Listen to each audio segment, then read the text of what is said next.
అందరికీ నమస్కారములండి. ఈరోజు మన వీడియోలో ఈ మధ్యకాలంలో బాగా వైరల్ అవుతున్నటువంటి కొన్ని విషయాలు నా దృష్టిలోకి వచ్చినాయి.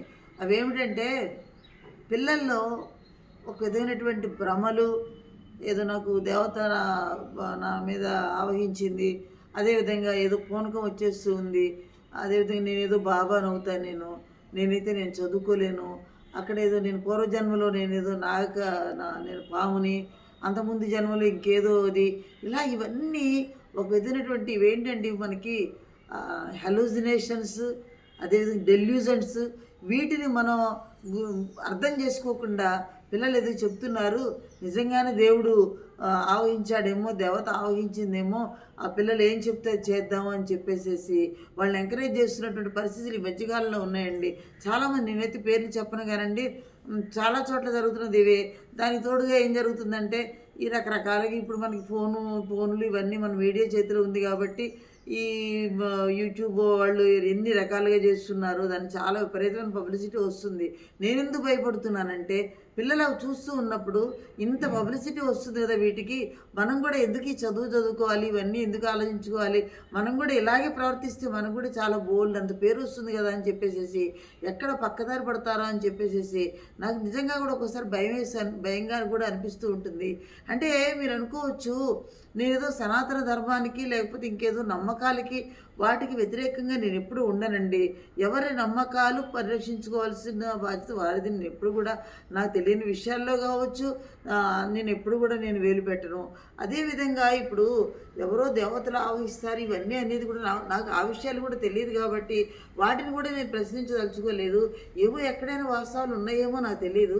కానీ ఇవన్నీ కూడా ఈ ఫేక్ న్యూస్ అన్నీ కూడా ఈ మధ్యకాలంలో చాలా ప్రబలిపోతూ ఉన్నాయి. ఇక్కడ అది ఒక విధంగా మానసిక రుగ్మత అనే దాన్ని మనం గ్రహించలేని పరిస్థితుల్లో ఎందుకుంటున్నామో అర్థం కావడం లేదు.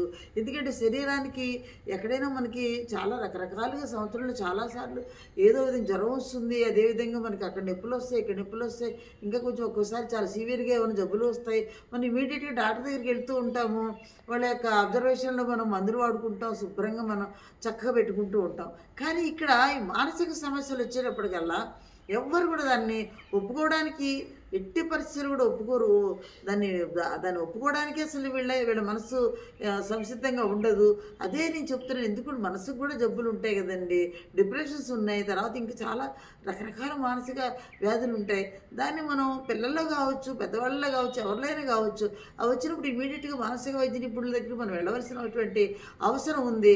అంతేగాని ఆ దేవుడు ఏదో మనకి చెప్పాడు, నేను చదువుకోవద్దని చెప్పాడు, నేను చదువుకోవడం లేదు, చాలా డిస్టర్బ్ అయిపోతున్నాను, నేను దేవుడి గురించి గుళ్ళన్నీ తిరిగేస్తాను, నేను దేవుడి ముందే కూర్చుంటాను, అదేవిధంగా నాకు ఏదో అదృష్టం లేదు, అదేవిధంగా ఇంకా రకరకాలుగా ఏంటంటే ఇవన్నీ కూడా ఒక పిచ్చి నమ్మకాలను పెట్టుకొని పిల్లల అభివృద్ధి దేశాభివృద్ధి కదా.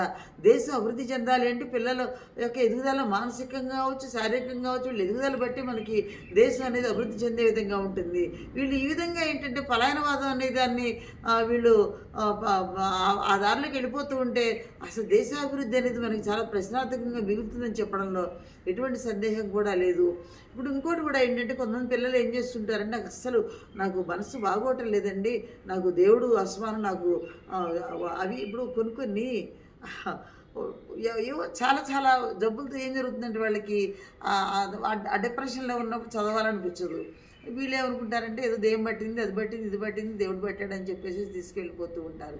ఇప్పుడు మనం ఒకటి అనుకుందామండి, దేవుడు ఎప్పుడు చెడు చేయడానికి ఎప్పుడు చూడడండి. దేవుడు మంచి కోసమే మనకుంటాడు తప్పితే మంచి చేయడం కోసమే ప్రేరేపిస్తాడు తప్పితే చెడుకి ఎక్కడా కాదు. ఒకసారి నాకు ఒక సంఘటన గుర్తొస్తూ ఉంది. ఒక 2 years బ్యాక్ అనుకుంటానండి, మదనపల్లిలో జరిగినటువంటి ఒక హృదయ విదారక సంఘటన అనేది. వాళ్ళు చాలా మంచి ఎడ్యుకేటెడ్ పర్సన్సే వాళ్ళు, అయినా కూడా ఆ శివుడు ఏదో చంపేయమంటున్నాడని 2 కూతుర్లని కూడా వాళ్ళు చంపుకున్నటువంటి సంఘటన మన అందరినీ కూడా కుదిపేసింది అప్పట్లో. మరి వాళ్ళలో ఆ భ్రమలు ఆ విధంగా కలిగినాయేమో, శివుడేదో చెప్తున్నట్లు ఉంది. కొంతమందికి ఏంటంటే రకరకాల సౌండ్స్ వినిపిస్తూ ఉంటాయి. ఎవరెవరో చెప్తున్నట్టు అనిపిస్తూ ఉంటుంది. ఎవరో వీళ్ళని కావాలని చెప్పేసి ఇన్సల్ట్ చేస్తున్నట్టు అనిపిస్తుంది. ఇవన్నీ కూడా ఏంటంటే మానసిక రుగ్మతల్లోకి వస్తాయి. అది గ్రహించే అంత శక్తి మనకుండదు. అది ఇప్పుడు నేను ఎందుకంటున్నానంటే చాలా విపరీత ధోరణిలో కూడా వెళ్ళిపోతూ ఉన్నారు. ఈ చిన్న పిల్లల్లో ఏంటంటే అదేదో బాబాలు అయిపోతూ ఉంటారు, లేకపోతే ఇంకేదో సన్యాసులు అయిపోతూ ఉంటారు, లేదా ఇంకేదో అయిపోతూ ఉంటుంటారు. చదువుకోరు, ఏదో పిచ్చి పిచ్చిగా ఏ పని చెయ్యరు. పని చేయకుండా ఎలా సరిపోతుంది? ఎందుకంటే సాధనతోనే ఏదైనా కూడా మనం సాధించవచ్చు. ఇప్పుడు కుంభమేళ జరుగుతూ ఉందండి. అక్కడ మనకి అఘోరాలు, తర్వాత నాగసాధువులు ఎవరో చాలామంది వెళుతూ ఉంటారు.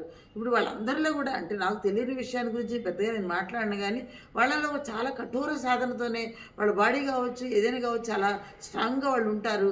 వాళ్ళు వాళ్ళు అది అంటే మన సాధనతోటి మనం సాధించలేనిదంటూ ఏదీ లేదు. కాబట్టి ఏంటంటే మనం శుభ్రంగా ఏంటంటే పిల్లలు చక్కగా చదువుకోవాలి, పనులు చేసుకోవాలి. అదేవిధంగా మంచి ఆరోగ్యకరమైనటువంటి వాళ్ళ వేలోనే వాళ్ళ ఆలోచన విధానం సాగాలని చెప్పేసి చూడాలి. ఎక్కడైనా ఏదైనా కొంచెం వాళ్ళు తేడా కనిపించినప్పుడు ఏంటంటే పేరెంట్స్గా వాళ్ళని అబ్జర్వ్ చేసేసి వాళ్ళు సరైనటువంటి విధానంలో వాళ్ళు నడిపించే విధంగా అవసరం వస్తే మానసిక వైద్య నిపుణుల యొక్క వాళ్ళ కౌన్సిలింగ్ ఇప్పించవచ్చు, మందులు ఇప్పించవచ్చు, ఇంకేదైనా ఇప్పించవచ్చు. వాళ్ళని చక్కపరచుకోవాల్సినటువంటి బాధ్యత ఖచ్చితంగా పేరెంట్స్ మీద ఉందని చెప్పేసి నేను చెప్తూ ఉన్నాను. ఎందుకంటే చాలామంది పిల్లల్ని అబ్జర్వ్ చేస్తూ ఉంటాం. అప్పుడప్పుడు కొంతమందిలో విపరీతమైన డిప్రెషన్ లక్షణాలు కనిపిస్తూ ఉంటాయి. నాకు చాలా బాధ అనిపిస్తుంది. నేనేమో ఏదైనా పేరెంట్స్కి చెప్పాలంటే వాళ్ళేమో మీరు మేడం ఏమంటారు, ఎందుకంటే ఒప్పుకునే పరిస్థితులు వీళ్ళు ఉండరు. అమ్మ మీ అబ్బాయి పెద్ద జ్వరం వచ్చిందమ్మా అని చెప్తే అలాగా అని చెప్పేసి దాన్ని ఒప్పుకుంటారు. తప్పితే మానసికంగా ఏదో కొంచెం ఇబ్బంది పడుతున్నాడమ్మా అని చెప్పేస్తే మనం ఒప్పుకోవడానికి అందులో ఏముందండి, తప్పే ఉందండి. మనసు అది కూడా ఒక ఇదే కదా, మనసుకి కూడా ఏదన్నా రావచ్చు కదా. దాన్ని ఒప్పుకోకుండా అలాగే పిల్లల్ని పాడు చేసుకునే పరిస్థితులు వద్దు అని చెప్పేసి అదేవిధంగా కాస్త ఇప్పుడు మన ఆలోచనలే ముందు మనం చాలా మూఢత్వం నుంచి కొంచెం ప్రగతి పదంలో మనం మన ఆలోచనలు సాగాలి. తద్వారా పిల్లల్ని కూడా అదే మార్గంలో నడిపించాలని చెప్పేసి మీ అందరికీ కూడా నేను నమస్కరించి చెప్తూ ఉన్నాను.